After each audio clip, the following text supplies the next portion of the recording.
Nine గ్రెయిన్స్కి స్వాగతం. ఇవాళ వామాకు బజ్జీ చేసుకుందాం.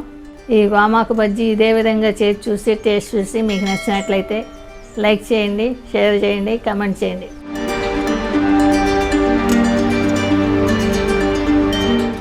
శనగపిండి 2 కప్పులు తీసుకుందామండి.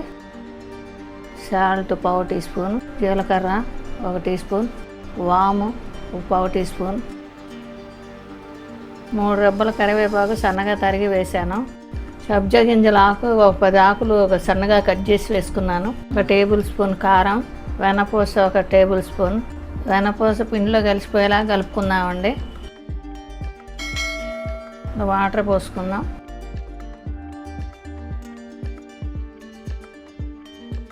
ఇంకొంచెం పోసుకుందాం.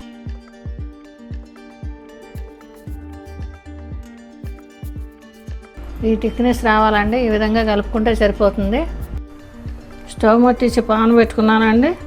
ఆయిల్ పోసుకున్నాను. డీప్ ఫ్రై సరిపడా ఆయిల్ కాగింది. బజ్జీ వేసుకున్నాను. ఇక ఇలా వేసుకుందామండి. ఇలా ముంచి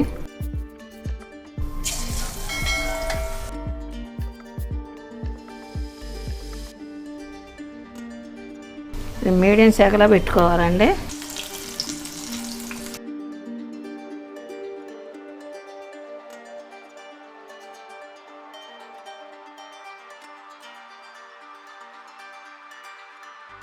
ఈ వేగినాయండి, తీసేసుకుందాం.